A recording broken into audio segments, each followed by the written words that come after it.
ఈడ కనిపించే వీడు ముందుగా వీళ్ళ ఫ్యామిలీకి నేను క్షమాపణ చెప్తున్నా. సారీ అమ్మా నన్ను క్షమించండి. మీరేమన్నా కలగన్నారమ్మా ఇలాంటి చెత్త నా కొడుకు మీ కడుపున ఏమన్నా పుడతాడని? సారీ అమ్మా నన్ను క్షమించండి. అయినా తప్పు మీది కాదులే. అరేయ్ అవినాష్! నువ్వు ట్రావెలర్ యూట్యూబర్‌వి. ఫారెన్ బోయి ఎన్నో లంగా పనులు చేస్తున్నావు. చేసుకో. నా భారతదేశం గురించి తప్పుగా మాట్లాడేదేందిరా? నా హిందుత్వాన్ని తప్పుగా చూస్తావా? మాట్లాడిన నీ నాలుక, చూసిన నీ కళ్ళు 2 పీకుతాం. గుర్తుపెట్టుకో.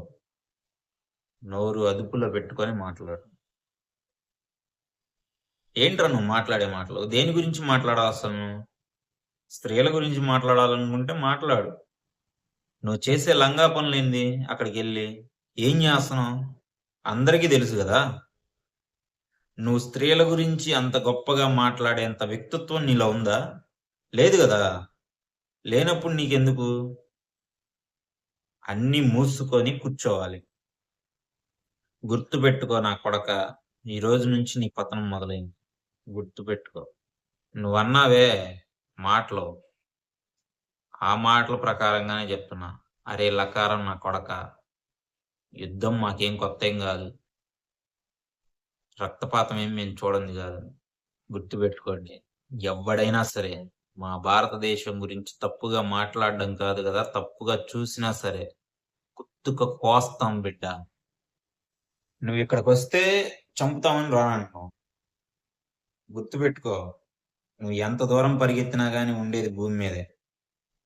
నువ్విక్కడికి రాకపోయినా సరే, మేము నీ దగ్గరికి రావడం పెద్ద కష్టమేం గాదు.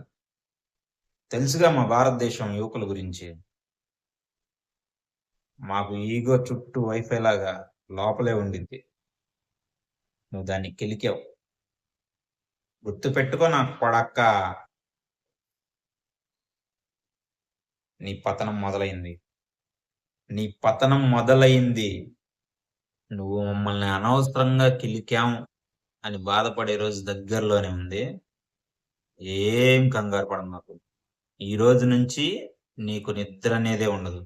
ఎందుకంటే మా భారతదేశం అదే నువ్వన్నావు గదా! రేపిస్టులు అందరం గూడా వచ్చి నీ గుండెల్లో నిద్రబోతాం. ఏంటి? అర్థమైందిగా? నీ గుండెల్లో నిద్రబోతాం. నీ గుండెల్లో జాగ్రత్తగా చాపేసి, పరుపేసి, దిండేసి పెట్టు. వస్తున్నాం. వచ్చి నిద్రబోతాం నీ గుండెల్లో. చెత్త నా కొడకా! నిజంగా నా భారతదేశ సోదరులందరికీ ఒకటే చెప్తున్నా. ఎవ్వరైనా సరే, ఈ రోజు నుంచి వీడిని అన్‌ఫాలో చేసేయండి. వీడు బాగా బలిసి కొట్టుకుంటున్నాడు. నమస్తే.